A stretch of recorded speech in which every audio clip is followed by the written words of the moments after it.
வணக்கம் பிள்ளைகள். தரம் 11 இரண்டாம் தவணை பரீட்சை இரண்டாம் தவணை சிறப்பா செய்யும் நோக்கோட நாங்கள் இந்த இரண்டாம் தவணை பரீட்சை முதல் பேப்பர்களை பார்த்து கொண்டிருக்கிறோம். அந்த வரிசையில வவுனியா தெற்கு வலயத்தின் 2025ஆம் ஆண்டு நடைபெற்ற இரண்டாம் தவணை முதல் பேப்பர் தான் நாங்கள் இந்த வகுப்புல பார்க்க போகிறோம்.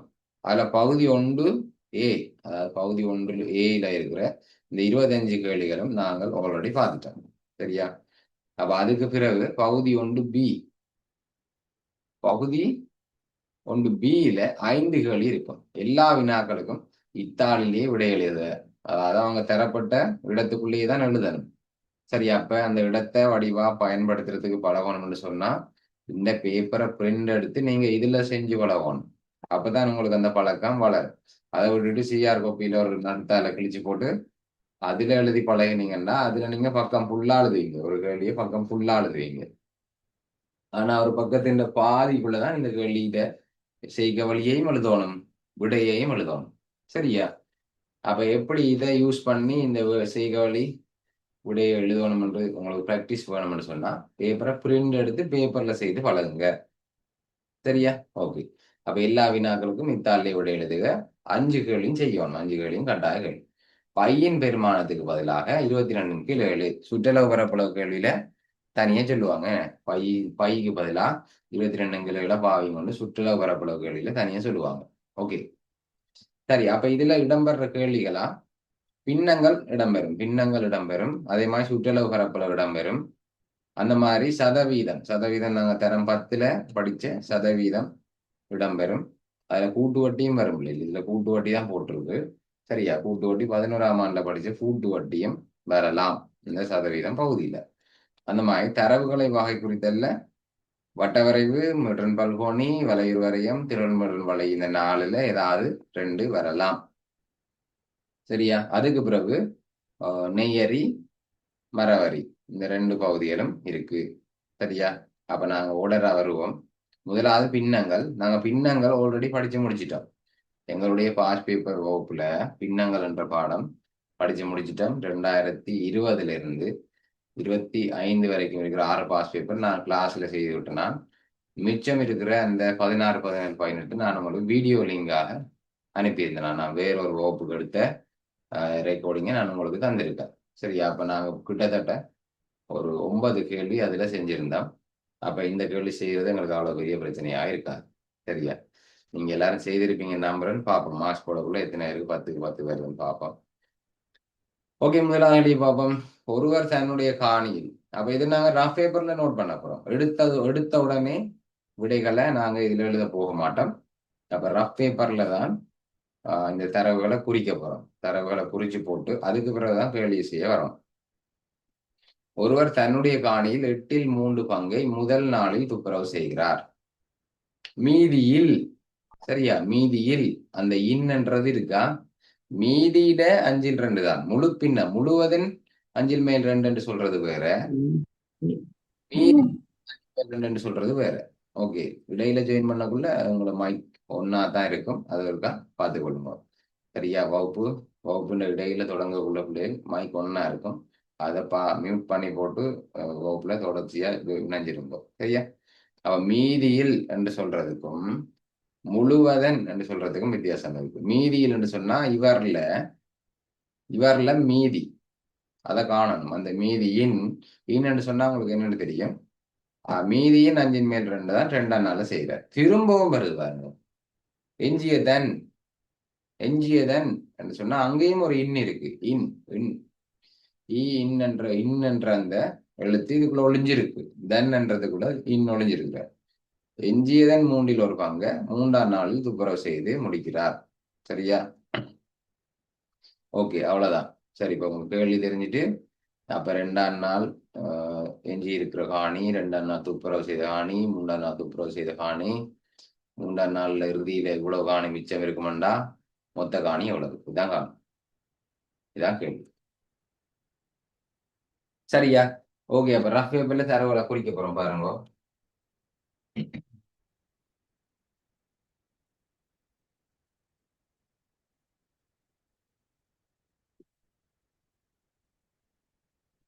ரஃப் பேப்பர்ல தரவுகளை குறிப்போம். இப்ப நாங்க பகுதி பி பார்த்து கொண்டிருக்கோம். பகுதி 1B. பகுதி 1Bல முதலாவது கேள்வியில முதலாவது நம்பர். ஓகேவா? முதலாவது இல்ல, நான் தரவுகளை குறிக்க போறோம். முதல்ல ஒருவர் தன்னுடைய காணியில் 8/3 பங்கை முதலாம் நாள் துப்புரவு செய்யறார். சரி, அவர்கிட்ட ஒரு பெரிய காணி ஒன்று இருக்கு. அதை 8ஆ பிரிச்சு, அந்த காணியை 8ஆ பிரிச்சு ஒரு பங்கை முதல் நாள்ல துப்புரவு செய்யறார். அப்ப முதலாம் நாள் 8ஆ பிரிச்சு 3 பங்கை துப்புரவு செய்கிறார். சரியா? இப்ப சொல்லுங்க பாப்போம். 8ஆ பிரிச்சு 3 பங்கை முதல் நாள் துப்புரவு செஞ்சுட்டாருண்டா, இப்ப 8ல எத்தனை பங்கு மிச்சம் இருக்கும் துப்புரவு செய்யாம? 8ல 5. 8ல 3 கிளீன் பண்ணிட்டார். 8 இருந்தது, என்ன பண்ணியாது? இப்படி யோசிக்கணும். 8 பங்கு இருந்தது, அதுல 3 பங்கை துப்புரவு செஞ்சுட்டார். அப்ப இன்னும் 5 பங்கு இருக்கு. 8ல 5 மிச்சம் இருக்கு. மீதியில், சரியா, மீதியின் அல்லது மீதியில் இந்த இருக்கு. மீதியின், மீதியின். அப்ப மீதி இப்ப உங்களுக்கு தெரியும், 8ல 5. அப்ப 2ஆம் நாள் என்ன செய்யற? 2ஆம் நாள் மீதியின் 5ல் 2. அப்ப மீதி உங்களுக்கு தெரியும் 8ல 5. சரியா? மீதியின் சொன்னா பெருக்கல், அப்ப 5ல் 2. இதெல்லாம் ரஃப் பேப்பர் வேலை. அப்ப 5 மஞ்சு மட்டும் போட்டா 8ல 2. இதை சுருக்கலாம். 4ல் 1. நான் 8லயே வச்சுக்கொள்றேன். பகுதி எண் சமனா இருந்தா தான் இந்த கணக்குங்களுக்கு நீட்டா விளங்கு. பகுதி எண் சமனாக இருந்தா எங்களால ஈஸியா இந்த கணக்கு விளங்கிக் கொள்ள முடியும். அப்ப 8ல 3 துண்டை முதலாம் நாள் முடிச்சுட்டார். 8ல 2 துண்டை 2ஆம் நாள் முடிச்சுட்டார். இப்ப மொத்தமா எவ்வளவு முடிச்சுட்டார்? 8ல எத்தனை துண்டை முடிச்சுட்டார்? மொத்தமா 8ல எத்தனை முடிஞ்சு பிள்ளைகள்? 3ம். Okay, very good. 7. இப்ப எவ்வளவு மிச்சம் இருக்கும்? இப்ப 3ஆம் நாளுக்கு எவ்வளவு மிச்சம் இருக்கும்? எவ்வளவு மிச்சம் இருக்கும்?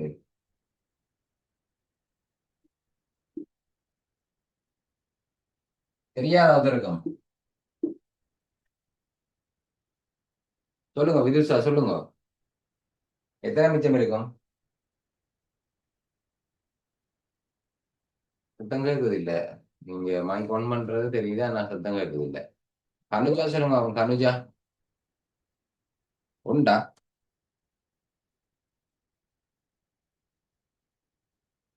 அது கனுஜா இருக்குங்க கிளாஸ்ல. 3. தானே? ஓகே, மெசேஜ்ல போடலாம் 3. 8ல 3 மிச்சம் இருக்கும். 8ல 3, 8ல 5 முடிஞ்சா 8ல 3 மிச்சம் இருக்கும். ஓகே, சரி. Okay okay okay okay okay. சரி, அப்ப முதல் நாள் 8ல 3 முடிஞ்சுது. 2ஆம் நாள் 8ல 2 முடிஞ்சு. அப்ப இப்ப 8ல 5 முடிச்சு. 8ல 5 முடிச்சுட்டார். அப்ப 8ல 3 மிச்சம் இருக்கு. சரியா? அப்ப 2ஆம் நாள் எஞ்சியது. 8ல 3 2ஆம் நாள் மிச்சம் இருக்கும். எஞ்சியதன். சரியா? இந்த தன்ன்றதுக்குள்ள இன்னொன்று. எஞ்சியதன், எஞ்சியதின். என்ன? எஞ்சியதின் 3ல் 1 பங்கை மிகுதிய அப்படியே 3ஆம் நாள் முடிச்சு காணியை முடிக்கிறாருன்னு சொல்லல கேள்வியே. வடிவங்களையும் கொள்ளணும். வளமே அப்படித்தான் மாறுது. 3ஆம் நாள் அந்த காணியில முழு பகுதியும் துப்புரவு செய்யறாரு, மிச்சமாயிரும் அவ்வளவு. ஆனா இதுல அப்படி சொல்லல. இப்ப மிச்சமா இருக்கிற எஞ்சியதன் 3ல் 1. அப்ப 3ஆம் நாள் இப்ப இவ்வளவு மிச்சம் இருக்க போகுது? 8ல 3 மிச்சம் இருக்க போகுது. அதுல இன் எஞ்சியதின் 3ல் 1 துப்புரவு செய்யற. அப்ப இந்த 3ஆல 3 வட்டினா 3ஆம் நாள் 8ல 1 முடிக்கிறார். அப்ப பாருங்க, மொத்தமா எத்தனை வேலை முடிச்சிருக்கிறார்? 8 பங்குல எத்தனை துண்டு காணிய முடிச்சிருக்கிறார்? 8ல 3 முதலாம் நாள் முடிச்சார். 8ல 2 2ஆம் நாள் முடிச்சார். 8ல 1 3ஆம் நாள் முடிச்சாருன்னு சொன்னா இப்ப எவ்வளவு காணி முடிச்சிட்டார், இன்னும் எவ்வளவு காணி மிச்சம் இருக்கு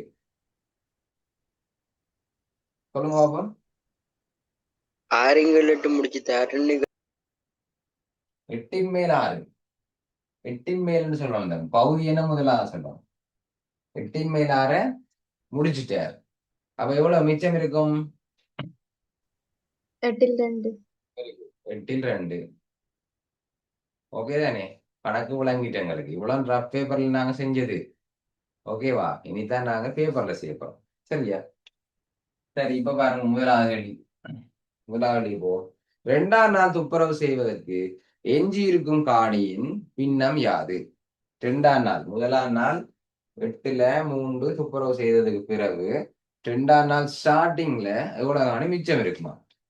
அப்ப 8ல 8 பங்குமே முழுவதுமாக துப்புரவு செய்யப்படாம இருந்தது. சரியா? அதுல முதலாம் நாள் 8ல 3 முடிச்சிட்டார். 8ல 3 முடிச்சிட்டார். அப்ப இங்க பாருங்க பகுதி எண்கள் ரெண்டும் சமனாகத்தான் இருக்கு, எங்களுக்கு ஒரு பிரச்சனையும் இல்லை. பகுதி எண்கள் சமனா இருந்தா தொகுதி எண்களை கழிக்கலாம் நேரடியா. அப்ப 8ல 3 போனா 8ல 5. சரியா? முதலாம் நாள் 8ல 3 முடித்தபடியா 2ஆம் நாள் ஆரம்பத்துல 8ல 5 சுத்தம் செய்யறதுக்கு இருந்திருக்கும், துப்புரவு செய்யறதுக்கு. ஓகே, இப்ப 2வது கேள்வி பாருங்க. 2ஆம் நாள் துப்புரவு செய்யப்பட்ட காணியின் அளவு முழுவதும் என்ன பின்னம் ஆகும்? அப்ப கேள்விக்கு திரும்ப வரணும் என்ன? மீதியில் 5 மேல் 2ஐ 2ஆம் நாள் துப்புரவு செய்கிறார். மீதி நம்ம கண்டுட்டோம். அப்ப அந்த செய்க வழியை 2ஆவதுல செய்ய தேவையில்லை. வடிவா விளங்கணும், எதை எழுதணும் எதை எழுதக்கூடாதுன்னு சொல்லித்தர போறேன். வடிவா காருங்க. மீதியின் 5ல் 2 தான் 2ஆம் நாள் செஞ்சது. மீதி நம்ம கண்டுட்டோம் முதலாவது கேள்வி, அப்ப திரும்ப கண்டு காட்ட தேவையில்லை. சரியா? மீதி மீதியின் மீதியின் 5ல் 2, மீதியில் 5ல் 2 2ஆம் நாள் துப்புரவு செய்யறாராம். அப்ப 5ஆல் 5 வெட்டினா ஒரு முறை, 5ஆல் 5 வெட்டினா ஒரு முறை. சரியா? 8ன் மேல் 2 போடுங்கோ. சரியா? இந்த கேள்விக்கு இந்த பின்னம் தானே விடை எப்ப பின்னம் எப்ப விடையாக வருதோ அதை சுருக்கக்கூடிய பின்னமாக இருந்தா சுருக்கியும் எழுதுங்கோ. சரியா? பகுதியை 8லேயே வச்சிருந்தா கணக்கு விளங்கும். அதே நேரம் இந்த பின்னத்தை எளிய வழியிலையும் கட்டாயம் மாத்தி எழுதுங்கோ. அப்ப மேல 2ஆல சுருக்கினா ஒரு முறை, கீழே 2ஆல சுருக்கினா 4 முறை. இப்படி இருக்கட்டும், நாங்க இவரை பாவிச்சு கணக்கு செய்வோம். அதே நேரம் கேள்வி இந்த பின்னம் தானே. அப்ப சில நேரம் ஸ்கீம்ல சுருக்கின விடைக்கு தான் அந்த 2வது மார்க்ஸ் கொடுப்போம்னு சொல்லப்பட்டிருக்கும். அப்ப கட்டாயம் சுருக்கி கொடுங்க. இதை சுருக்க இயலாது, இது மேல எங்களையும் வெட்ட இயலாது தானே. அப்ப 8 மேல 5 தான். ஓகே, விளங்காட்டி கேளுங்க. விளங்காட்டி கேளுங்க. இந்த கேள்வி கொஞ்சம் வழக்கத்துக்கு மாறா இருக்கிறபடியா விளங்காம இருந்தா கேட்டுக்கோங்களா. இப்ப பாருங்க, 3ஆம் நாள் துப்புரவு செய்யப்பட்ட காணியின் அளவு முழுவதும் என்ன பின்னம்? சரியா? 3ஆம் நாள் எவ்வளவு மிச்சம் இருக்கும்? மேல நீ கேள்விக்கு வாசிக்கும். 2ஆம் நாளில் எஞ்சியதன் 3ல் ஒரு பங்கை 3ஆம் நாள்ல. அப்ப இந்த 2ஆம் நாள் மிச்சம் இருக்கிற இந்த 8ல் 3 நாங்க கண்டுனாங்களா? இப்ப நாங்க எழுதிட்டோம். முதல்ல 2ஆம் நாள் எவ்வளவு மிச்சம் இருக்கும் என்றது நாங்கள் இங்க சொல்லப்பட்டிருக்கா? நாங்க செய்க வழியில செய்துட்டோமா? செய்க வழியில செய்யல. அப்ப அதை எழுதணும். ஏன்னா அதுக்கு ஸ்கீம்ல மார்க் போட்டிருப்பாங்க. 2ஆம் நாள் எஞ்சியது. சரியா? அப்ப 2ஆம் நாள் 2 நாள் முடியல, எஞ்சியது அல்லது எஞ்சியன்னு போட முடியல, எஞ்சிய காணும். இப்ப எஞ்சி இருக்கிறது எஞ்சிய காணியின் பின்னம். எஞ்சிய காணி ஆரம்பத்துல 8ல 8 இருந்தது. ஆரம்பத்துல 8ல 8 இருந்தது. முதலாம் நாள் 8ல 3 முடிச்சார். 8ல 3 முடிச்சார். ரெண்டாம் நாள் 8ல 2 முடிச்சார். ரெண்டாம் நாள் 8ல 2 முடிச்சார். ஆக மொத்தம் 8ல 5 முடிச்சிட்டார். ஏன்னா எல்லாம் கூட்டலாம், பகுதியங்கள் சமனா இருக்கு. அப்ப ஆக மொத்தம் 8ல 3 முதலாம் நாள், 8ல 2 ரெண்டாம் நாள், 8ல 5 முடிச்சிட்டார். அப்ப 8ல இருந்து 8ல 5 கழிச்சா 8ல 3 எஞ்சி இருக்கும். சரியா? 8ல 3 நேரடியா போடலாது, நம்ம தான் கண்டுபிடிக்கணும். இப்ப கண்டுபிடிச்சு காட்டிட்டோம். 8ல 3 எஞ்சி இருக்கும். அந்த எஞ்சியதன் 3ல் ஒரு பங்கைத்தான் 3ஆம் நாள். சரியா? அப்ப இதுல தொடர்ச்சியா இங்க எழுதுறேன். சரியா? 3வது கேள்வியில தொடர்ச்சி எஞ்சியதன் என்ன பிள்ளைகள் எஞ்சியதன் எஞ்சியதின் 3ல் ஒரு பங்கை 3ஆம் நாள். அப்ப 3ஆல 3 வட்டினா ஒரு முறை, 3ஆல 3 வட்டினா ஒரு முறை. ஆகவே விடை 8ல 1. சரியா? 3ஆம் நாள் துப்புரவு செய்யப்பட்ட காணி 8ல 1. இப்ப பாருங்க 4வது கேள்வி பாருங்க. 4வது கேள்வியை பாருங்க. 3ஆம் நாளின் இறுதியில் அவரிடம் இன்னும் 240 மீட்டர் வர்க்கம் காணி துப்புரவு செய்வதற்கு எஞ்சி இருந்தது. அப்ப 3ஆம் நாள் இறுதியில் அவரிட இருக்கிற காணியிட பரப்பளவு அளவுல தந்திருக்காங்க. பின்னமாக நம்ம கண்டுபிடிக்கணும். பின்னத்தையும் ஏதாவது ஒரு பின்னத்தையும் அதனுடைய அளவையும் தொடர்புபடுத்தினோம் என்று சொன்னா எங்களோட மொத்த இந்த முழுவதின் அளவை இலகுவாக காணலாம். அதை நாங்களும் சொல்லித்தர போறோம். ஒரு பின்னத்தையும் அதனுடைய அளவு, பரப்பளவுனா பரப்பளவு, கனவளவுனா கனவளவு, அதை ரெண்டையும் தொடர்புபடுத்தினோம்னு சொன்னா எங்களுக்கு முழு பின்னத்தின் அளவை காணலாம். அதுக்கு முதல் 3ஆம் நாள் இறுதியில் அவர்கிட்ட எவ்வளவு காணி இருக்கும் என்று காணணும் இல்ல. 3ஆம் நாள் இறுதியில் அவர்கிட்ட எவ்வளவு காணி இருக்கும், அதுக்கு இப்படித்தான் செய்யணும் இல்லை. இப்ப கடைசியா எவ்வளவு மிச்சம் இருக்கோ அதுல இருந்து 8ல் 1 கழிக்கலாம். என்ன பிள்ளை? இதுல இருந்து கழிக்கலாம். இது 2ஆம் நாள் எஞ்சி, 3ஆம் நாள் ஆரம்பத்துல, 3ஆம் நாள் ஆரம்பத்துல எஞ்சி இருந்த காணி 8ல 3. சரி, அவன் 3ஆம் நாள் முடிச்சது 8ல 1. அவ 8ல 3ல இருந்து 8ல 1 கழிச்சா 8ல 2 வரும். அது விளங்காட்டி திரும்ப இருந்தே எழுதலாம். அது உங்களுக்கு விளங்காட்டி, இடையிலிருந்து கழிக்கிறது உங்களுக்கு விளங்காட்டி ஸ்டார்ட்ல இருந்து எழுதுங்க, ஒரு பிரச்சனையும் இல்லை. 8 ஸ்டார்ட்ல இருந்தது. முதலாம் நாள் 8ல 5 முடிச்சார். சாரி, இப்ப ரஃப் பேப்பரை பார்த்து கன்ஃபார்ம் பண்ணிக்கலாம். முதலாம் நாள் 8ல 3 முடிச்சார். 2ஆம் நாள் 8ல 2 முடிச்சார். 3ஆம் நாள் 8ல 1 முடிச்சார். ஆக மொத்தம் 8ல 6 முடிச்சார். இவ்வளவு 3 நாளா மேற்கட்டு வேலை செய்து 8ல 6 முடிச்சுட்டார். அப்ப இப்ப 8ல 2 மிச்சம் இருக்கும். 8ல 2 பங்கு மிச்சம் இருக்கும். அந்த 8ல 2 பங்கு தான் எவ்வளவாம்? அந்த 8ல 2 பங்குட பரப்பளவு எவ்வளவுன்னு சொல்லியிருக்கு கேள்வியில? 240 மீட்டர் வர்க்கம். 240 மீட்டர் வர்க்கம். 8ல 2 பங்கு தான் 240 மீட்டர் வர்க்கம். அப்போ ஒரு பங்கு எவ்வளவு பிள்ளை? 2 பங்கு 240 பங்கு. ஓகே, 120 மீட்டர் பங்கு 240 ஒரு பங்கு 2ஆல பிரிக்கணும். 2 பங்கு 240 ஒரு பங்குக்கான 2ஆல பிரிக்கும். என்ன? அப்ப 8ல 1 ஆக ஒரு பங்கு காணணும்டா. 8ல ஒரு பங்கு காணணும்டா இவரை 2ஆல பிரிக்கணும். 2ஆல பிரிச்சா 120 மீட்டர் இருக்கணும். சரியா? இப்ப ஒரு பங்கு கண்டுட்டோம் இல்ல. மொத்த காணியம் எத்தனை பங்கு?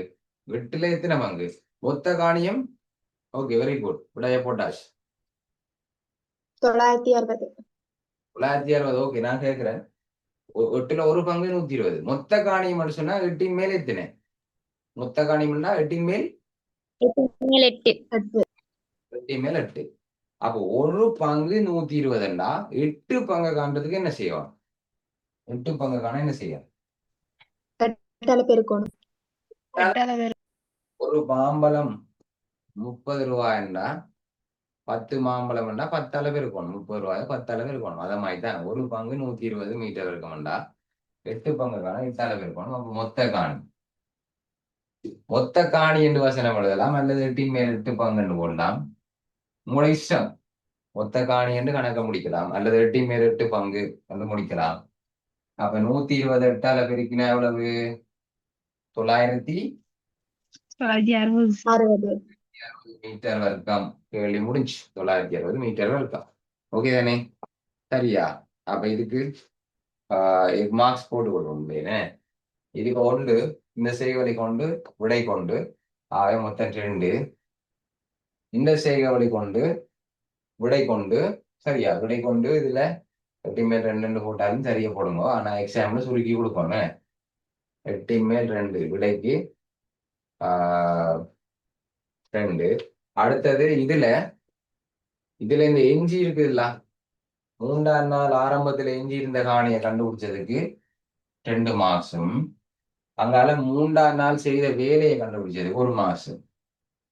சரியா? அப்ப 2 2 3. அதனால இந்த களிக்கு 3 மார்க்ஸ் கொடுத்து கொள்ளுங்க. இந்த களிக்கு 3 மார்க்ஸ். எப்படி? எஞ்சிய கடைசியா எல்லா வேலையும் முடிய எஞ்சின பின்னத்தை கண்டுபிடிச்சதுக்கு 1 மார்க்ஸ். அந்த பின்னத்தை 240க்கு சமப்படுத்தினதுக்கு 1 மார்க்ஸ். கடைசி விட 960 கண்டுபிடிச்சதுக்கு 1 மார்க்ஸ். 10க்கு எத்தனை? அந்த கேள்வியில அடியில இருக்கும் பாருங்க. 10க்கு எத்தனை போட்டுக்கொள்ளுங்க. கேள்வியில அடியில 10க்கு எத்தனை போட்டுக்கொள்ளுங்க. விளங்காடி கேட்கலாம், தாராளமா கேட்கலாம். ஓகே இருந்தான். ஓகே, வழக்கம் போல.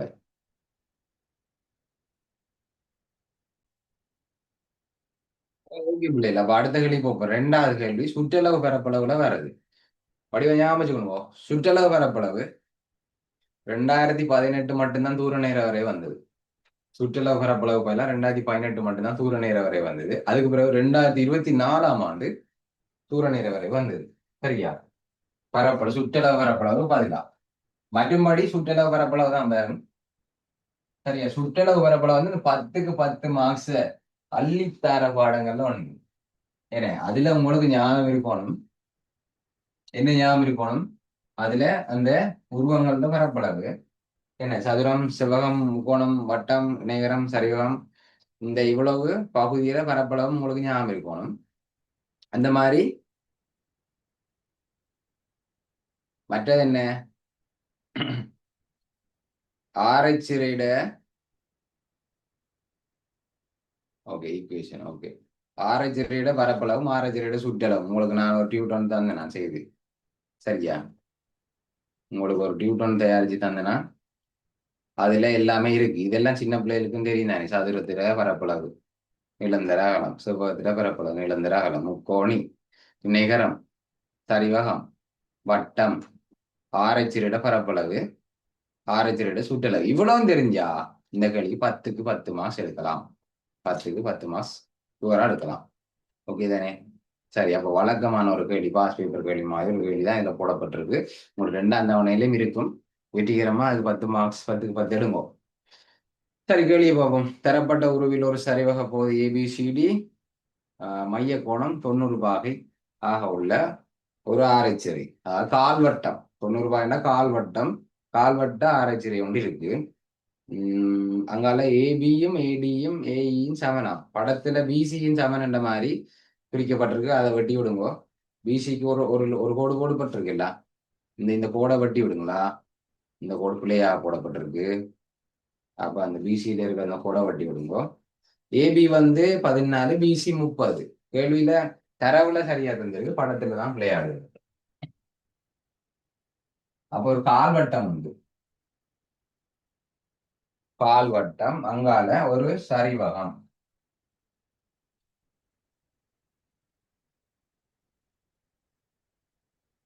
கால்வட்டமும் சரிவகம். இது செங்குத்து, இதுவும் செங்குத்து. ஓகே, அதை பாருங்க. முதலாவது கேள்வி ஆரத்தியோட நீளம் என்னன்னு கேட்டிருக்கு. பகுதி ஏடியின் பரப்பளவு 2வது கேட்டிருக்கு. ஏடியிட பரப்பளவு என்ன? இந்த ஆராய்ச்சியோட பரப்பளவு. அது மாதிரி பகுதி ஏபிசிடியிட பரப்பளவு என்று கேட்டிருக்கு. இந்த சரிவகத்திட பரப்பளவு கேட்டிருக்காங்க. வில் டிசியின் நீளம் இந்த இருக்கு. வில் டி நீளம்னா வில்லின் நீளம் வில்லின் நீளம் கேட்டிருக்காங்க. அதுக்கப்புறம் வழக்கம் போல 5வது கேள்வி என்ன வரும்? ஒரு காணியை கொண்டே இந்த படத்தோட சேர்க்கணும் அதானே. என்ன சுற்றலை பரப்பளவு ஜாயின் பண்ண அந்த நேரம் ஜாயின் பண்ண பிள்ளைகள் ஒருக்கா அந்த பழைய ரெக்கார்டிங்களுக்கு 6 கேள்வியும் செய்து பாருங்க பிள்ளைகள். எனக்கு மெசேஜ் பண்ணுங்க, நான் உங்களுக்கு அந்த 6 கேள்வியும் அனுப்பி விடுறேன் லிங்கை. ஓகே, இதுக்கு முன்னுக்கு ஜாயின் பண்ணாதாக்க. சரி, இப்ப கேள்வி போகுமா? வேகமா போ. சரி, அப்ப ஏபியும் ஏடியும் ஏ பி சி டி இ சரியா? ஏபி சிடி இல ஏபி சமன் ஏடி சமன் ஏஇ. அது சொல்ல தேவையில்லை. ஆரைகள் 2 சமன்ன்றது உங்களுக்கு சொல்ல தேவையில்லை. இந்த 2 சமன் சொன்னாலே போதும். ஏன்னா நானா தான் அப்படித்தான் போட்டுப்பேன். ஏபி ஏபியும் ஏடியும் சமன் சொன்னாலே ஏடியும் ஏயும் சமன். ஏனென்றா 2 ஆரைகளும் சமன் தானே. ஓகே, அது மாதிரி ஏபி வந்து 14 மீட்டர். ஏபி வந்து 14 மீட்டர். பிசி வந்து 30 மீட்டர். பிசி வந்து 30 மீட்டர். அப்ப இது 14ண்டா இதுவும் 14ன்னு உங்களுக்கு தெரியும். ஏன் அடையாளம் போட்டிருக்குன்னா இதுவும் 14 இவரும் 14. சரியா? ஓகே, அப்ப முதலாவது கேள்வி பாருங்க, சிம்பிள் கேள்வி ஒன்று இருந்திருக்கு. ஆரை இடைநிலம் கேட்டிருக்கு. விட்டத்தை தந்துட்டு ஆரையை கேட்டிருந்தா கூட ஒரு கொஞ்சம் யோசிக்க வேண்டி வந்திருக்கும். இதுல டிரெக்டா ஆரையே தந்து போட்டு ஆரையே கேட்கிறாங்களே. என்ன சரியான லேசான கேள்வியா போயிட்டு. ஆரை எவ்வளவு பிள்ளை? ஆரை 14 மீட்டர். 14 மீட்டர். வழக்கமா விட்டத்தை தந்துட்டு தான் ஆரையை கேட்பாங்க. இதுல ஆரையே டிரெக்டா கேட்டுட்டாங்க. பகுதி ஏடிஇன் பரப்பளவு. ஏடிஇ என்றது இந்த ஆரைச்சிறை கால்வட்டம். அப்ப கால்வட்டம் ஆரைச்சிறையோட பரப்பளவு சாம்பாடு என்ன சொல்லுவாங்க? 360 மேல் தீட்டா. எஸ், பகுதி பரப்பளவு தானே கேட்டிருக்கு. அப்ப அதெல்லாம் வசனம் அழுது தேவை. என்ன எனக்கு எனக்கு விளங்கப்படுறதுக்காண்டி இந்த வசனத்தை கேட்கிறேன். விளங்கப்படுத்த நீங்க இதை எழுத தேவையில்லை உங்களோட கேள்வி இல்லை. ஏனென்றா அதை மட்டும் தான் கேட்டிருக்கு. அந்த கேள்வி மட்டும்தான் கேட்டிருக்கு. அப்ப இந்த வசனத்தை எழுத தேவையில்லை, டிரெக்டா எழுதலாம். ஓகே, 360 மேல் தீட்டா. 360 மேல் தீட்டா. தீட்டா எவ்வளவு? தீட்டா எவ்வளவு? எத்தனை? 90. அப்ப 360 மேல் தீட்டா தர பை ஆர் வர்க்கம். பை ஆர் வர்க்கம். பை என்று சொன்னா 22 கிலோகளை பாவிக்கிட்டாங்கன்னு கேள்வியில சொல்லியிருக்கு. கேள்வியில மேல சொல்லியிருக்காங்க பைக்கு பதிலா 22 கிலோ பாவிக்கிட்டான். என்ன பிள்ளைகள்? 360 மேல் தீட்டா தர பை ஆர் வர்க்கம். இதான் சமன்பாடு. ஆரத்திரியோட பரப்பளவு சமன்பாடு இதான். அப்ப பை என்ற பைக்கு பதிலா பைய போடுவோம். அதனால ஆர். ஆர் எவ்வளவு? ஆர் எவ்வளவு? 14. 14. 14. 14 தர 16 என்ன சொன்னா 6 வர்க்கம். 6 வர்க்கம்னா 2 தரம் பிரதியிடணும். 6 கனமண்டா 3 தரம் பிரதியிடணும். 6ன்னு சொன்னா 1 தரம் பிரதியிடணும். இதுக்கு பதிலா 1 கீழ் 4 போட்டா சரியா என்று சொன்னா சரி. சரியா? கால்வட்டம்ண்டா 1 கீழ் 4 போடலாம். சரியா? இதெல்லாம் நான் சுருக்கி காட்டினேன். சுற்றுலா பரப்பளவு செய்யக்குள்ள இதெல்லாம் சுருக்கி காட்டினேன். 0.9436. அப்ப 4 மேல் 1 போட்டாலும் சரி. அரைவட்டம்ண்டா என்னென்னு போடுவோம்?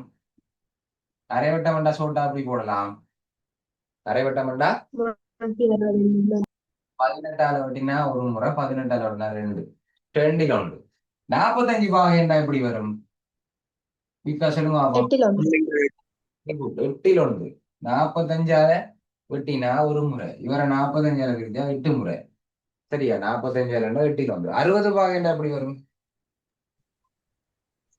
6ல் 1. 6ல் 1. அவ்வளவுதான். சரியா? 6ல் 1. அப்ப இதை வெட்டுவோம். 0. நானே இதெல்லாம் சொன்னா சில பேர் 4ல் 1 போட்டு செஞ்சிருப்பீங்க. பிள்ளை இல்லையா? 4ல் 1 போட்டா பிள்ளை இல்லை. எப்படி வந்து 4ல் 1? 9 9ஆல வெட்டினா ஒரு முறை, 36ஆல வெட்டினா 4 முறை. இதானது 4ல் 1. டிரெக்டா போடலாம், பிரச்சனை இல்லை. 7ஆல 14 வெட்டினா 2 முறை. இந்த 2ஆல இந்த 4 வெட்டினா 2 முறை. திரும்ப இந்த 2ஆல 14 வெட்டினா 7 முறை. இப்ப என்ன எல்லாம் வெட்டுப்படாம மிச்சம் இருக்கு? ஃபுல்லா வெட்டிட்டேன். வடிவா செக் பண்ணுங்க, அப்புறம் ஏதாவது மிஸ் பண்ணிடாங்க. ஃபுல்லா வெட்டிட்டேன். இதுல 22 மிச்சம் இருக்கு. இதுல 7 மிச்சம் இருக்கு. அப்ப 22 7ஆல பெருக்கின விட என்ன வந்தேன்? 154 மீட்டர் வர்க்கம். 54 மீட்டர் இருக்கும்ன்றது சரியான விடை. சரியா? அப்ப 2வது ஹெடிங் முடிஞ்சு. இனி 3வது ஹெடிங் வருவோம். 3வது ஹெடிங் ஏபிசிடியின் பரப்பளவானது பகுதி ஏபிடியின் பரப்பளவின் எத்தனை மடங்கு? ஏபிடியிட பரப்பளவு கண்டுட்டோம். இவரை போல எத்தனை மடங்கு இவர்? சரிவகம். சரிவகத்துல பரப்பளவு சமன்பாடு என்ன?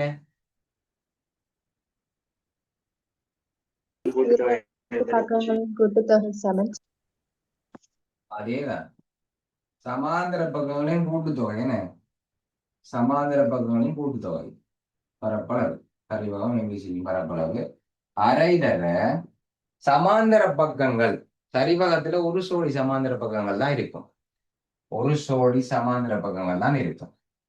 சரியா? எதிரெதிரே இருக்கும். ஒரு சோடி சமாந்தர பக்கங்கள் தான் இருக்கும். இவரும் சமாந்தரம் இல்லை. அதனால்தான் இவருக்கு பேர் சரிவகம். 2 சோடியும் சமாந்தரமா இருந்தா அது இணைகரம். ஒரு சோடி சமாந்தரமா இருந்தா அது சரிவகம். அப்ப சமாந்தர பக்கம் 14, சமாந்தர பக்கம் 30. சமாந்தர பக்கங்களின் கூட்டுத்தொகை. அப்ப 14 30 கூட்டம் 14 பிளஸ் 30 தர செங்குத்து உயரம். தர செங்குத்து உயரம். Okay, very good, very good Angelo. 14 செங்குத்து உயரம் 14. ஓகேவா? இப்ப பாருங்க, இப்படி பிள்ளையா வெட்டக்கூடாது. 2ஆல இந்த 14 வெட்ட போறேன். 2 7 போட்டு 37 போடுறேன். இல்ல பிரக்கெட்டுக்குள்ள கூட்டுப்படக்குள்ள அப்படி வெட்ட இயலாது. பிரக்கெட்டை கூட்டி எடுங்க. முதல்ல பிரக்கெட்டை செய்யுங்க. 30 - 44 தர 14. ஆகவே 2ஆல இவரை வெட்டினா 7 முறை வரப்போகுது. 7 முறை வரப்போகுது. அப்ப 44 தர 7 எத்தனை பிள்ளைகள்? எத்தனை? 308. 8 மீட்டர் வர்க்கம் வந்திருக்கும். உங்களுக்கு 308 மீட்டர் வர்க்கம் வந்திருக்கும். அப்ப எத்தனை மடங்குன்னு கேட்டிருக்காங்கல்ல? எத்தனை மடங்கு? 154 எத்தனை மடங்கு? 308 2 சார். மடங்கு. 2 ஓ 2 என்ன? 308 154ஆல பிரிச்சு பாருங்க. 2 மடங்கு. ஓகே தானே? 2 மடங்குன்னு வரப்போகுது. ஓகே, அந்த கேள்வி முடிச்சு. அடுத்தது வில்லின் நீளம். யா, ஓகே இருந்தாலும் ஓகே, சரி, வெரி குட். வில்லின் நீளம் டிஇ. வில்லின் நீளம் ஆரச்சிரியோட பரப்பளவுக்கு இந்த சமன்பாடு ஞாபகம் வச்சு கொள்ளுங்க. அது மாதிரி வில்லின் நீளம் என்று சொன்னா என்ன வரும்? சமன்பாடு வில்லின் நீளத்துக்கு என்ன சமன்பாடு? இதே மாதிரி இருக்கும். 360 மீட்டர் சமன். அதேதான். 360 2πr. வில்லின் நீளம் என்று சொன்னா 2πr. ஏனென்றா முழு வட்டத்துக்கு 2πr. அப்ப அரை வட்டத்துக்கு அரை தர 2πr, கால் வட்டத்துக்கு கால் தர 2πr. அது மாதிரி முழு வட்டத்தில பரப்பளவுக்கு πr வர்க்கம், அரை வட்டம் என்றா அரை தர πr வர்க்கம், கால் வட்டம் என்றா கால் தர πr வர்க்கம். குறிப்பிட்ட கோணத்தை தந்தா அந்த கோணத்தின் கீழ் 360 தர πr வர்க்கம். அது பரப்பளவுக்கு. இதே சுற்றளவு தானே. அப்ப வில்லின் நீளம், வில்லிட நீளத்துக்கு வில்லின் நீளம் சமன் தீட்டாவின் கீழ் 360. சரியா? இதெல்லாம் எழுத தேவையில்லை. உங்களோட ஃபைனல் எக்ஸாம்ல இந்த சமன்பாடு இதுல எழுத தேவையில்லை. ஏனென்றால் இடம் போதாது. இடம் போதாது. நீங்க சரியா பிரதிட்டீங்கன்னா சரி. அவன் பிரதிவிட எப்படி இருக்கணும்? தீட்டாவுக்கு பதிலா 90 பாகை. பாவாசி என்று போட்டாலும் சரிதான். இதுக்கு பதிலா 1/4 என்று போட்டாலும் சரிதான். அப்ப 2 தர π என்ன 22 தர ஒரே ஒரு 6 தான் இருக்கு. அப்ப 14. ஒரே ஒரு 6ண்டா ஒருக்கா தான் போடும். அப்ப வெட்டுவோம். சைவரையும் வெட்டுவோம். 9ஆல 36 வட்டினா இங்கே 4 முறை, 9 வட்டினா 1 முறை, 7ஆல 14 வட்டினா 2 முறை, இந்த 2ஆல இந்த 4 வட்டினா 2 முறை, இந்த 2ஆல இந்த 2 வெட்டலாம். இப்ப எது வெட்டுப்படாம மிச்சம் இருக்கு? இது ஃபுல்லா வட்டிட்டேன். 22 என்ன? 22 வெட்டுப்படாம இருக்கு. அப்ப வில்லிட நீளம் எவ்வளவு? 22 மீட்டர். வில்லின் நீளம் 22 மீட்டர். ஓகேவா? சரி, அடுத்தது பாருங்க, 5வது கேள்வி. அஞ்சாவது கேள்வி போவோம். அஞ்சாவது கேள்வி. ஓகே, அஞ்சாவது கேள்வி போவோம். அஞ்சாவது கேள்வி. அஞ்சாவது கேள்வி பிள்ளைகள், ஒரு படத்தை கீழே வண்டி வரும். இந்த படத்துல ஹீரோன் பிறகு கீழே 5ஆம் நம்பரை போட்டு 5வது படத்துல ஹீரோ இல்லை. அவங்க கேள்வியில தெளிவா சொல்லியிருப்பாங்க எந்த பக்கத்தோட அட் பண்ணணும்னு கேள்வியில தெளிவா சொல்லப்பட்டிருக்கும். பாஸ் பேப்பர்ல நான் உங்களுக்கு ஸ்கிரீன் ஷேர் பண்ணி காட்டியிருக்கிறேன். எல்லா கேள்வியும் எப்படி இது வந்திருக்கு. சரியா? ஓகே, அப்ப எந்த பக்கத்துல அட் பண்ணியிருக்கும் வந்து கேள்வியில சொல்லப்பட்டிருக்கும். பார்ப்போம், கேள்வியை வாசிப்போம். சரியா? கேள்வியை பாருங்க. ஓகே, மைக் மியூட் பண்ணுங்களா? மைக்க மறக்காம பார்த்து கம்மி பண்ணுங்க. ஆக்டிவ் மைக் வேலை செய்யுது. இலாலா. சரி, ஓகே, பாருங்க. பகுதி ஏடியின் பரப்பளவுக்கு சமமான பரப்பளவும் ஏடின்னு சொன்னா நாங்க முதல் கண்டம் கால்வட்டம். கால்வட்டம் அதாவது 154 இருக்கும். ஏடியின் பரப்பளவுக்கு சமமான, அதே நேரம் ஏபியின் நீளத்துக்கு சமமான நீளமும் ஒரு செவ்வக வடிவ காணி சேர்க்கப்பட வேண்டியுள்ளது. இந்த கேள்வியில தெளிவா சொல்லல என்ன பிள்ளை. ஏபியின் நீளத்துக்கு சமம்னு சொல்லியிருக்கு. ஆனா ஏபியோட சேர்க்கணும்ன்றத அதுல ஒரு வசனத்துல சொல்ல மறந்துட்டாங்க. சொல்ல மறந்த கதை. ஏபியில நீளத்துக்கு சமமா இருக்கணுமாம் நீளம். அதே நேரம் இவரோட பரப்பளவுக்கு சமமா இருக்கணுமாம் பரப்பளவு. அப்ப யாரோட சேர்க்கணும்ன்றத கேள்வியில சொல்ல இல்ல. சரியா? அது கேள்வியில சொல்லி இருக்கணும். ஓகேவா? இவரோட தான் சேர்க்கணும். இவரோட தான் சேர்க்கணுமா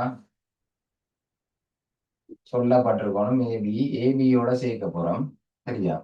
ஏபியோட சேர்க்க போறோம். இந்த படத்துல இப்படி ஒரு காணியை கீறுவீங்க. செவ்வக வடிவ காணியை சொல்லியிருக்கு. அப்ப செவ்வக வடிவத்தை கீறுவீங்க. அதே நேரம் நீளம் அகலம் போடணும். ஓகே, இருந்தா வெரி குட். நீளம் அகலத்தை போட்டுக்கணும். எப்படி நீளம் அகலத்தை போடுறது? நீளம் 14 சொல்லியிருக்கு. அகலத்தை எப்படி காண்றது? செவ்வகத்துல பரப்பளவு சமன்பாடு என்ன? செவ்வகத்துல பரப்பளவு நீளத்தரகல அகலம். அப்ப நீளம் தெரியும், நீளம் தர அகலம். நீளம் தெரியும் 14, அகலம் தெரியாது எங்களுக்கு. இந்த அகலம் தெரியாது, சும்மா அதை ஒரு எக்ஸ்டெண்ட் வைப்போம். சரியா? அப்ப செவ்வகத்துல பரப்பளவு 154க்கு சமனா இருக்கணும்னு சொல்லியிருக்கு. சில நேரம் 2 மடங்கா இருக்கும். இவரை போல 2 மடங்கா இருக்கணும்னா 308 போட்டிருப்போம்.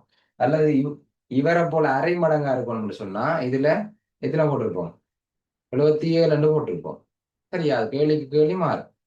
இதுல ஈக்குவலா இருக்கணும் மேம். கால்வட்டத்துக்கு ஈக்குவலா இருக்கணும்னா அப்ப 154. இந்த 14 பெருக்குப்படுது எக்ஸோட பங்களவை பிரிபடும். ஆகவே 154 14ஆல பிரிக்கணும். 7ஆல வெட்டலாம். 7ஆல வெட்டினா 2 முறை. 7ஆல வெட்டினா 15க்குள்ள 2 7 இருக்கு, 1 மிச்சம். அப்ப 14க்குள்ள 2 இருக்கு. 22 கீழ் 11 சாரி 22 2 11 மீட்டர் குறிக்கணும். குறிச்சாதான் ஃபைனல் மாஸ்டர். இதுல கண்டுபிடிச்சிட்டு போட்டுட்டு போனீங்கன்னா அந்த ஒரு மார்க்ஸ் உங்களுக்கு கிடைக்காது. குறிக்கணும் இல்லையா? குறிக்கணுமா? குறிப்போம். சரி, அப்ப இது முடிஞ்சுதானே. ஆரையை கண்டுபிடிக்கிறதுக்கு 2 மார்க்ஸ் எல்லாம் கொடுக்க இயலாது. என்ன, அது டிரெக்டாவே இருக்குதானே. பிரிச்சு கண்டாலுமே ஒரு மார்க்ஸ் தான் கொடுப்பாங்க. விட்டத்தை தந்துட்டு ஆரையை கேட்டாலே ஒரு மார்க்ஸ் தான் கொடுப்பாங்க. ஆகவே அந்த கேள்விக்கு ஒரு மார்க்ஸ். சரியா?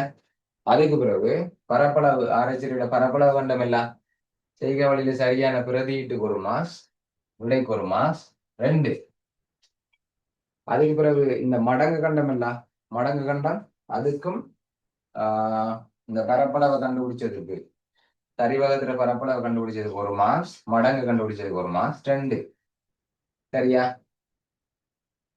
அடுத்தது வில்லின் நீளம் கண்டுபிடிச்சதுக்கு பிரதியீட்டுக்கு ஒரு மார்க், விடைக்கு ஒரு மார்க்ஸ் 2. சரியா? அதுக்கு பிறகு இந்த கேள்வியில இந்த 11 மீட்டர் சரியா கண்டுபிடிச்சதுக்கு 11 மீட்டர் சரியா கண்டுபிடிச்சதுக்கு 2 மார்க்ஸ். சரியா? அதை கொண்டு போய் படத்துல இந்த 11 மீட்டர் சரியா குறிச்சதுக்கு ஒரு மார்க்ஸ். ஓகே, அவ்வளவு 10க்கு எத்தனை?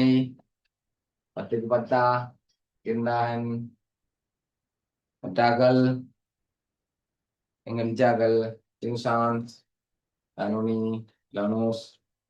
ஓகே, ஆஞ்சலோ கவினா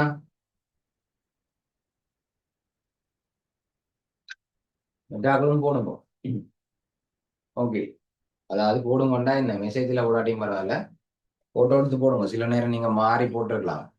எனக்கு தான் தெரியும் எதுக்கு எந்த இடத்துல மார்க்ஸ் வரும், சரியா என்று சொல்லி. சரியா, ஓகே. இந்த இந்த இந்த கேள்வியில ஏதாவது சந்தேகம் இருந்தா கேளுங்க. அப்படியே இந்த கேள்வியில ஓகே, கிளாஸுக்கு போவோம்.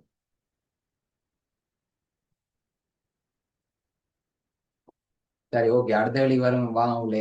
அடுத்த சதவீதம் படிச்சு முடிச்சிட்டோம். இப்போ ரீசெண்டாக தான் படிச்சு முடிச்சிட்டோம். சதவீதம் பகுதி 2ல வாரதை ஸ்டார்ட் பண்ணக்குள்ளதான் நாங்கள் இடையில இந்த 2ஆம் தான பேப்பர் செய்து கொண்டிருக்கிறோம். சதவீதம் பகுதி 1 இப்பதான் படிச்சு முடிச்சிருந்தாங்க. அதுல கிட்டத்தட்ட 8-9 கேள்வி செய்யறாங்க நினைக்கிறேன். பாஸ் பேப்பர் 2016 அதுல இருந்தே செய்திருக்காங்கன்னு நினைக்கிறேன். என்ன, ஓகே. அப்ப இதுல ஒரு விஷயம் எக்ஸ்ட்ராவா இருக்கு. அதான் என்ன, கூட்டு வட்டி. நான் செஞ்ச கேள்வியில கூட்டு வட்டி வேற இல்லைன்னு. அப்ப இன்னைக்கு அதையும் கிளியர் பண்ணிட்டா போச்சு. சரியா, சரி. அப்ப குயிக்கா இருக்க அந்த கேள்வியை குயிக் வாசிப்போம். என்ன இந்த கேள்வியில நடக்குது? கம்பெனி ஒன்று இருக்காம். கம்பெனி ஒரு பங்குல விலை 60 ரூபாயாம். சங்கர் வழக்கமா கமலன் தானே வருவார். இதுல சங்கர் வந்திருக்கார். சங்கர் 90,000 ரூபாய் முதலீடு செய்யறாராம். அதுல ஒரு பங்குக்கு 8 ரூபா பங்குல வந்தாராங்களாம். அப்ப சங்கர் வாங்கின பங்குகளின் எண்ணிக்கை, பங்கு லாப வருமானம், அது பிறகு அவர் பங்குகளை விற்ற அந்த லாபம், மூலதன லாபம் கேட்டிருக்காங்க, வட்டி கேள்வி கேட்டிருக்காங்க. சரியா, ஓகே. ஓகே ஃபாத், உங்களோட மைக்கை மியூட் பண்ணிக்கிறீங்களா? சரி, ஓகே. சரியா, ஓகே பிள்ளைகள். அப்போ கேள்வியை காட்டிட்டேன். எல்லாரும் பிரிண்ட் எடுத்து கையில வச்சிருக்கீங்கன்னு நம்புறேன். சரியா, ஓகே. அப்போ கேள்வி தேவையில்லை உங்களுக்கு. சரி, இதுலயும் டிராஃப்ட் பேப்பர் வேலை இருக்கு. சும்மா நோட் பண்ணணும் என்ன, எடுத்தோடனே செய்யலாது. ஒரு பங்கிட விலை 60 ரூபாய். சரியா, அப்ப நோட் பண்ணுமா, ஒரு பங்கின் ஒரு பங்கின் விலை ரூபாய் 60. ஒரு பங்கிட விலை 60 ரூபாய். சரியா, பங்குகளை கொள்வனவு செய்ய சங்கர் முதலீடு செய்த தொகை 90,000 ரூபாய். முதலீடு அல்லது மூலதனம் ரூபாய் 90,000. 90,000 ரூபாய் கொடுத்து 60 ரூபாய் பங்குகளை வாங்கியிருக்கிறார். சரியா, இப்ப அடுத்த தடவை குறிக்கிறதுக்கு முன்னுக்கு முதலாவது கேள்வியை விளங்கப்படுத்திருக்கிறார். திரு சங்கர் வாங்கின பங்குகளின் எண்ணிக்கை 90,000 ரூபாய் காசை கொடுத்து 60 ரூபாய் பங்குல எத்தனை வாங்கலாம் சொல்லுங்க ஆயிஷா. சொல்லுங்க ஆயிஷா. பங்குகளின் எண்ணிக்கை எப்படி காண்றது? அப்தால் எப்படி காண்ற அப்தால்? 90,000 பிரிக்கணும் சார். Very good Ayesha. 90,000 60 பிரிப்போம். முதலீடு செய்தது 90,000 ரூபாய். முதலீடு செய்தது 90,000 ரூபாய். ஒரு பங்கு 60 ரூபாய் படி. இதுக்குள்ள எத்தனை 60 ரூபாய் இருக்குன்னு பார்ப்போம். இதுக்குள்ள எத்தனை 60 ரூபாய் இருக்கு? 1500. 1500 பங்குகள் இருக்கான். Very good. 1500 பங்குகள். 1500 பங்குகள். இப்ப கேள்விக்கு வாங்க மறுபடியும். அக்கம்பெனி ஒரு பங்குக்கு 8 ரூபாய் லாபம். ஒரு பங்கை நீங்க வாங்கி வச்சிருக்கிறதால ஆண்டு பங்கு லாபமா 8 ரூபாய் தருவாங்களா அந்த கம்பெனி? என்ன, ஒரு பங்கு லாபம், ஒரு பங்கின் ஒரு பங்கின் பங்கு லாபம். பங்கு பானா ஈனாண்டு போடுறேன். பங்கு லாபத்தை பானா ஈனாண்டு போடுறேன். ஒரு பங்குட பங்கு லாபம் 8 ரூபாய். ஒரு பங்குக்கு 8 ரூபாய் தருவாங்கண்டா 1500 பங்குக்கு எவ்வளவு தருவாங்க? எப்படி காண்றது? 1500 தலைப்பிரிக்கணும். அதேதான். அப்ப மொத்த பங்கு லாபம் ஒரு பங்குக்கு 8 ரூபா. ஒரு பங்குக்கு 8 ரூபா. அப்ப 2 பங்குக்கு 16 ரூபா. 3 பங்குக்கு 24 ரூபா. மடங்கு. அப்ப ஒரு பங்குக்கு 8 ரூபா படி 1500 பங்குக்கும் 8 ரூபா படி எவ்வளவு பிள்ளைங்க? எவ்வளவு? 8,000, 4,000, 12,000. 12,000 சார். 12,000 ரூபாய். 12,000 ரூபாய். சரியா, அடுத்தது 3வது கேள்விக்கு போவோம். ஒரு ஆண்டுக்கு பின்னர் வடிவாளையும் ஒரு ஆண்டு பின்னர் என்று சொன்னா இந்த பங்கு லாபம் 12,000 உழைச்சிருப்பார். ஒரு ஆண்டுக்கு பின்னர் என்று சொன்னா 12,000 காசு வந்துட்டு அவருக்கு. ஏன்னா ஆண்டு பங்கு லாபம் தானே தருவாங்க. ஒரு பங்குக்கு 8 ரூபாண்டா ஒரு மாசம் 8 ரூபா தரையில வருஷம் முடிவுல அந்த பங்குகளை அவர் வச்சிருந்தா ஒரு பங்குக்கு 8 ரூபா படி 1,500 பங்குக்கும் 1,200 12,000 கொடுத்துருப்பாங்க. ஒரு வருஷம் முடிஞ்சு பங்கு லாபம் 12,000 உழைச்சிட்டார். புகையில போட்டுட்டார் 12,000. இப்ப என்ன நடந்தது? எல்லா பங்குகளையும் வித்துட்டார். பிடிக்கல, இந்த கம்பெனி பிடிக்கல. அதனால எல்லா பங்கும் 60 ரூபாய்க்கு வாங்கின பங்கு எவ்வளவுக்கு வித்தாருன்னு சொல்லல. எல்லா பங்குகளையும் விற்று வடிவா பாருங்க, எல்லா பங்குகளையும் விற்று ஆண்டு பங்கு லாப வருமானத்துக்கு சமமான மூலதன லாபத்தை பெறுகிறார். அப்ப மூலதன லாபம் எவ்வளவா இருக்கும்? பங்கு லாப வருமானத்துக்கு சமமா மூலதன லாபம். இந்த பங்கு லாப வருமானத்துக்கு சொல்லுங்க, விளங்கல நீங்க டக்குன்னு சொன்னது. 12,000. Very good. 12,000 பங்கு லாபம் 12,000, அதுக்கு சமமான மூலதன லாபத்தை பெறுகிறார். அப்ப ஒரு பங்கு என்ன விலைக்கு வித்திருப்பார் என்றதான் கேள்வி.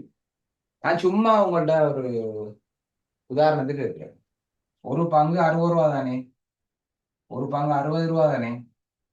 அந்த பங்கை 65 ரூபாய்க்கு வித்திருந்தாருன்னா 60 ரூபாய்க்கு வாங்கின பங்கு 65 ரூபாயா வித்திருந்தா ஒரு பங்குல எவ்வளவு மூலதன லாபம் கிடைச்சிருக்கும்? ஒரு பங்குல 5 ரூபா. 5 ரூபா சார். ஒரு பங்குல 5 ரூபா மூலதன லாபம் கிடைச்சிருக்கும். பங்கு லாபம் இல்ல, விற்கக்குள்ள விற்கும் போது 5 ரூபா கூட்டி விற்கிறோம். அப்போ ஒரு பங்குக்கு 5 ரூபா படி 1,500 பங்குக்கும் எவ்வளவு பார்ப்போம். 1,500க்கும் 5 பிரிக்கினா 7,500 ரூபா வரும். அப்ப 5 ரூபாயோட கூட என்ன 12,000 ரூபா வரணும். எங்களுக்கு 12,000 ரூபா வரணும். சரியா? அப்ப எங்களுக்கு எவ்வளவு கூடன்னு எங்களுக்கு தெரியா, எவ்வளவு கூட்டி வித்திருக்கிறாருன்னு எங்களுக்கு தெரியாது. சரியா? தெரியாது என்ன செய்யும்? எவ்வளவு கூட்டி வித்திருக்கிறார் 60 ரூபாயை விட எவ்வளவு கூட்டி வித்திருக்கிறாருன்னு எங்களுக்கு தெரியாது. சரியா? அப்ப எக்ஸ் ரூபா கூட்டி வித்திருக்கிறாருன்னு வைப்போம். 60 ரூபாயை விட எக்ஸ் ரூபா கூட்டி வித்திருக்காரு. அப்ப எக்ஸ் ரூபா லாபம் எங்களுக்கு வரும். இது எத்தனை 3வது தானே இங்க எழுதுறோம். 3வது ஒரு பங்கிட என்ன, ஒரு பங்கின் மூலதன லாபம். ஒரு பங்கிட மூலதன லாபம் உங்களுக்கு தெரியாது. அதை நம்ம ஒரு எக்ஸ் வச்சுக்கொள்வோம், எக்ஸ் ரூபான்னு வச்சுக்கொள்வோம். சரியா? அப்ப 1,500 மொத்த மூலதன லாபம். மொத்த மூலதன லாபம் பங்கு லாபமாய் மூலதன லாபத்தை எப்படி காணணும்? இங்க இது மாதிரி தான். ஒரு பங்கின் பங்கு லாபம் 8 ரூபாண்டா 1,500 பங்குக்கும் 1,500 தர 8. அப்ப ஒரு பங்கிட மூலதன லாபம் எக்ஸ் ரூபாண்டா 1,500 பங்குக்கும் எவ்வளவு? 1,500 தர எக்ஸ் 1,500 எக்ஸ். அது எவ்வளவுக்கு சமமா? அது எவ்வளவுக்கு சமமா? 12,000க்கு சமம். அப்ப 1,500 எக்ஸ் சமம் 12,000. சரியா? அப்ப இந்த 1,500 அளவு பிரிபடும், 1,500 அளவு பிரிபடும். ஆகவே 12,000 1,500 பிரிக்கும். 12,000 1,500 பிரிச்சா இந்த 2 பூஜ்ஜியம் இந்த 2 பூஜ்ஜியம் வெட்டுப்பட்டுரும். சரியா? 120 15 வெட்டுவோம். 15 வெட்டக்குள்ள 5 வெட்டினா 3 முறை, இங்க 5 வெட்டினா எத்தனை? 24 முறை. 24 3 பிரிச்சா எத்தனை? ரூபா 8. அப்ப 8 விட 8 ரூபாய்க்கு வித்திருக்கிறார். ஒரு பங்கு 8 ரூபாய்க்கு வித்திருக்கார். எத்தனை ரூபாய்க்கு வித்திருக்கார்? 68 ரூபாய்க்கு வித்திருக்கிறார். சரியா? 8 ரூபா கூட. ஒரு பங்குல மூலதன லாபம் 8 ரூபா வந்திருக்கண்டா, 60 ரூபாய்க்கு வாங்கின பங்குல 8 ரூபா லாபம் வந்திருக்கண்டா 68 ரூபாய்க்கு வித்திருக்கிறார். ஆகவே ஒரு பங்கின் விற்பனை விலை, ஆகவே விடை என்ன, ஒரு பங்கின் என்ன தற்போதைய விலை, விற்பனை விலை 68 ரூபா. ரூபா 68 போடணும்னா ரூபா 68. சரியா? ஓகே. இப்ப கூட்டு வட்டி வடிவா பாருங்க, கூட்டு வட்டி விளங்கப்படுத்த போறேன். சரியா? ஓகே, அப்ப இதுக்கு டக்குன்னு மார்க்ஸ் போட்டுட்டு இதை ஃபுல்லா அழிக்க போறேன்னா ஃபுல்லா அழிக்க போறேன். அப்ப சங்கர் வாங்கின பங்குகளோட எண்ணிக்கை சரியா, அதுக்கு வந்து 2 மாசம் போட்டுக்கணும். இது பிரிச்சதுக்கும் இதுக்கும் 2 மாசம் வரப்போகுது. அதுக்கு பிறகு பங்கு லாப வருமானம், பங்கு லாப வருமானம் கண்டதுக்கு 2 மாசம் வரப்போகுது. சரியா, 2 மாசம் வரப்போகுது. அதுக்கு பிறகு இது ஏதாவது ஒரு முறை, இந்த முறையெல்லாம் செய்யணும் இல்லை பிள்ளை, இந்த ஏதோ ஒரு முறையில இதை முழுமையா செய்யறதுக்கு 2 மார்க்ஸ், மொத்தம் 6 மார்க்ஸ் போட்டுக்கொள்ளுங்க. இப்ப கூட்டு வட்டி சொல்ல போறோம். சரியா, இதுல ஏதாவது சந்தேகம் இருந்தா கேட்கலாம். கூட்டு வட்டிக்கு போக போறேன். சரியா,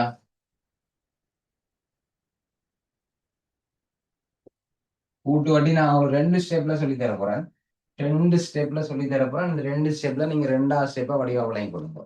சரியா, முதலாவது ஸ்டெப் கொஞ்சம் லென்தா இருக்கும், 2வது ஸ்டெப் ஷோர்ட்டா இருக்கும். 2வது ஸ்டெப்ல செய்யுங்க. திரு சங்கர் தன்னிடமுள்ள பங்குலா வருமானத்துடன், பங்குலா வருமானம் எவ்வளவு இருந்தது கேள்வியில பாருங்க. பங்குலாவும் 12,000 என்று கண்டுபிடிச்சாங்க. மூலதன லாபத்துடன், மூலதன லாபம் 12,000, அதோட இன்னொரு 6,000 சேர்த்து, இன்னொரு 6,000 சேர்க்கிற, அப்ப டோட்டல் எவ்வளவு? டோட்டல் 30,000. என்ன விலை? டோட்டல் 30,000. 30,000 ரூபாயை சேர்த்து அந்த முழு பணத்தையும் 10% கூட்டு வட்டிக்கு ஒரு நிலையான வைப்பு கணக்கில் 2 ஆண்டுகளுக்கு வைப்பு செய்கிறார். 2 ஆண்டுகளின் இறுதியில், 2 ஆண்டுகளில் இருந்த கணக்கில் உள்ள மொத்த பணம், 2 ஆண்டுகளின் இறுதியில் மொத்த பணம் என்று மாற்றிக்கணும். 2 ஆண்டுகளின் இறுதியில் கணக்கில் உள்ள மொத்த பணத்தை காண்க. மொத்த பணம், மொத்த வட்டி என்று கேட்கல, மொத்த பணம் 30,000 ரூபாய் காசை கொண்டு போய் போடுறார் 10%. சரியா, 30,000 ரூபாய் காசு. அப்ப அதே நம்ம தானே கண்டுபிடிச்ச முடியல. அப்ப அது செய்த வழியிலே இருக்கும். வைப்பு செய்த பணம், வைப்பு செய்த பணம், பங்குலா வருமானம் 12,000 ரூபாய், அங்கால மூலதன லாபம் 12,000 ரூபாய், அதோட எக்ஸ்ட்ரா ஆகிட்ட கை காசு ஒரு 6,000 ரூபாய், ஆக மொத்தம் 30,000 ரூபாய 10% கூட்டு வட்டி. கூட்டு வட்டி, எளிய வட்டி இல்லை. எளிய வட்டி என்றா ஒரு வருட வட்டியை காண்றது, அது 2வது வைக்க விட்டா 2 வருஷம் வட்டி வந்துடும். சிம்பிளா வந்துடும் என்ற வட்டியைத்தான் எளிய வட்டி. சரியா, வட்டியை திரும்ப கூட்டணும், முதலோட கூட்டணும் என்ற வட்டியைத்தான் அது கூட்டு வட்டின்னு சொல்றாங்க. அப்ப 1ஆம் வருட வட்டியை காணுவோம். இது பாருங்க, இது லெந்தான முறையில சொல்ல போறேன். ஷோர்ட் முறை ஒன்று ஒரு வரியில் எழுதலாம். 1ஆம் வருட வட்டி, அங்க ஒரு ஆண்டு வட்டி என்று எழுதுவோம், எளிய வட்டி இல்லை. இங்க 1ஆம் வருட வட்டி. ஏனென்றா இங்க ஒவ்வொரு வருஷமும் வட்டி சேஞ்ச் ஆகும். எளிய வட்டியில எல்லா வருஷமும் சேம் வட்டி, ஒரே வருஷம் ஒரே வட்டி தான். இங்க ஒவ்வொரு வருஷம் வட்டி சேஞ்ச் ஆகும். ஏனென்று பாருங்க, ஏனென்று சொல்றேன். முதல்ல 1ஆம் வருஷம் 30,000 ரூபாய் காசை போடுறாரா, 30,000 ரூபாய் காசு தான் என்கிட்ட அக்கௌண்ட்ல இருக்கும். அப்ப அதுக்கு 10% எப்படி காண்றது? எப்படி காண்ற பிள்ளை? 30,000 100 மேல் 10 என்ன? 100 மேல் 10 இருக்கும். அப்ப 2 சைவர் 2 சைவர் 300 10 வரைக்கும்னா 3,000. 3,000. 1ஆம் வருஷம் வட்டி வந்துட்டா, 1ஆம் வருஷம் வட்டி வந்துட்டா. எளிய வட்டின்னு சொன்னா இது 2 பேருக்கும் 6,000 கணக்கு முடிச்சு. ஏன்னா எளிய வட்டின்னு சொன்னா ஒரு வருட வட்டியை 3,000, 2 வருஷ வட்டினா 2 பேருக்குங்கோ, 5 வருஷ வட்டினா 5 பேருக்குங்கோ, 10 வருஷ வட்டினா 10 பேருக்குங்கோ. அதான் எளிய வட்டி, சிம்பிள் இன்ட்ரெஸ்ட், சிம்பிளா முடிஞ்சு. இது கூட்டு வட்டி, கூட்டணும், கூட்டு வட்டி, கூட்டு என்று சொல்லி அவனே ஞாபகப்படுத்துறான். 30,000 ரூபாய் காசு ஆல்ரெடி பேங்க்ல போட்டு வச்சிருக்கிறோம். ஒரு வருஷம் முடிவுல 3,000 ரூபாய் வட்டி எங்களுக்கு வந்துட்டு, இப்ப எங்களோட பேங்க்ல எவ்வளவு காசு இருக்கும்? 33,000. 33,000 இருக்கும். அப்ப 2ஆம் வருஷ வட்டி 33,000க்கு தான் கணக்கு பார்ப்போம்.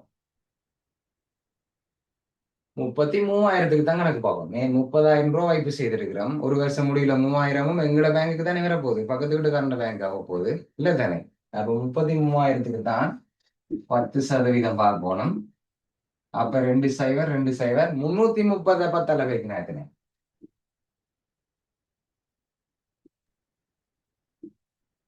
3,300 ரூபாய்.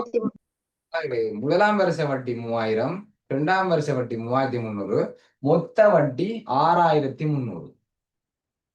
மொத்தமா நமக்கு 2 வருஷ முடிவுல மொத்த வட்டி 3,000 பிளஸ் 3300 சமன் ரூபாய் 6300.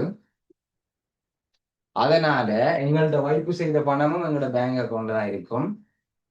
நம்ம 2 வருஷம் உழைச்ச வட்டி எங்களோட பேங்க்ல தான் இருக்கும். அப்ப 2 வருட இறுதியில் மொத்த பணம் வேண்டா 30,000 பிளஸ் 6,300 36,300 ரூபாய்.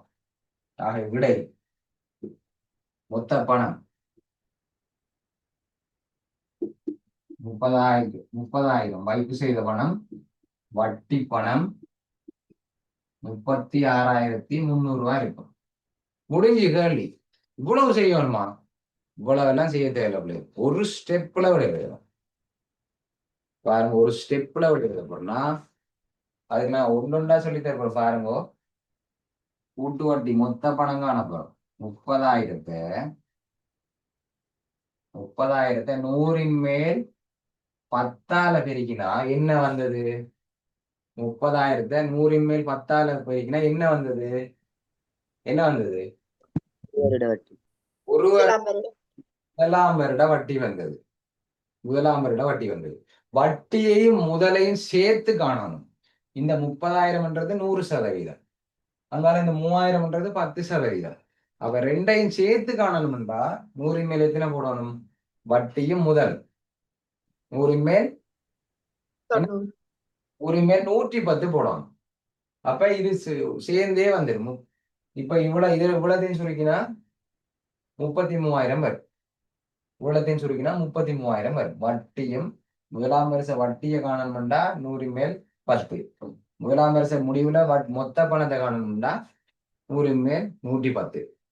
இப்ப 100 மேல் 110ன்றது இவ்வளவு 33,000. இந்த 33,000 10ஆல பிரிக்கினா 33,000 10 வீதத்தால பெருக்கினா என்ன வந்தது? என்ன வந்தது? 33,000 2ஆம் வருஷ வட்டி வரும். 2ஆம் வருஷ வட்டி வரும். அவரோட முதலும் சேரும். அவரோட இந்த 33 2ஆம் வருஷ வட்டி 2ஆம் வருஷ வட்டியோட இந்த முதலும் சேர்ந்துச்சுண்டா, ஏன்னா 2ஆம் வருஷ வட்டியோட இந்த முதலும் சேர்ந்துச்சுண்டா மொத்த பணம் வரும். அப்ப முதலையும் செய்யணும்னா 110. இதை சுருக்கி பாருங்க. இந்த 2 சைவரையும் இந்த 2 சைவரையும் இந்த 2 சைவரையும் இந்த 2 சைவரையும் வட்டி போட்டு சுருக்கி பாருங்க. விடையாக 36,300 ரூபாய் ஒரு வரியில வரும்.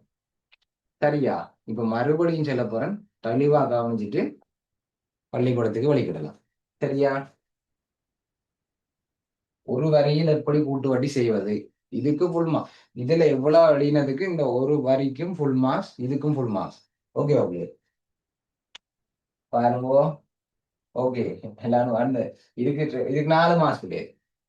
இந்த 36,000 வரைக்கும் கண்டுபிடிச்சதுக்கு 4 மார்க்ஸ். முதல்ல 2 2 2 தானே சொன்னான். அப்ப இதுக்கு 4 மார்க்ஸ். இப்படி செய்தாலும் 4 மார்க்ஸ். முதல்ல இது வைப்பு செய்த பணம், அதுக்கு 1 மார்க்ஸ். அதை நம்ம கூட்டி காணணும். இல்ல நம்ம சொல்லையில தானே 30,000 தனித்தனியே தானே சொல்லியிருக்கு. அப்ப 30,000 கண்டுபிடிச்சது 1 மார்க்ஸ். கடைசி விடைக்கு 3 மார்க்ஸ். அது எப்படி வந்தது? இங்க பாருங்க, திரும்ப சொல்றேன்.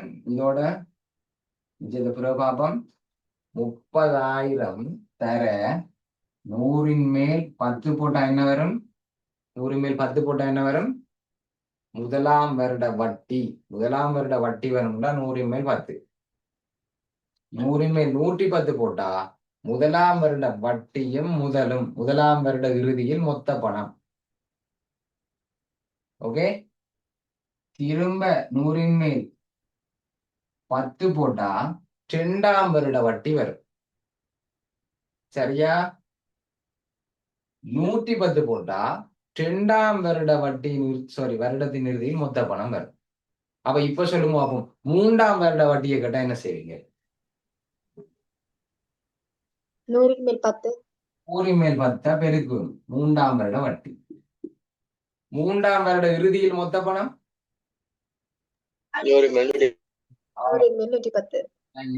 ஓகே, அவ்வளவுதான். கூட்டு வட்டி இவ்வளவுதான் பிள்ளைகள். கூட்டு வட்டிக்கு இந்த மாதிரி இவ்வளவு மொழி இருந்தா, இவ்வளவு வழி இருந்துட்டு என்ன, இவ்வளவு மொழி இருந்தா 2 மார்க்ஸ், விடைக்கு 1 மார்க்ஸ், 3 மார்க்ஸ். எத்தனைன்னு போட்டுக்கொள்ளுங்க, 10க்கு 10.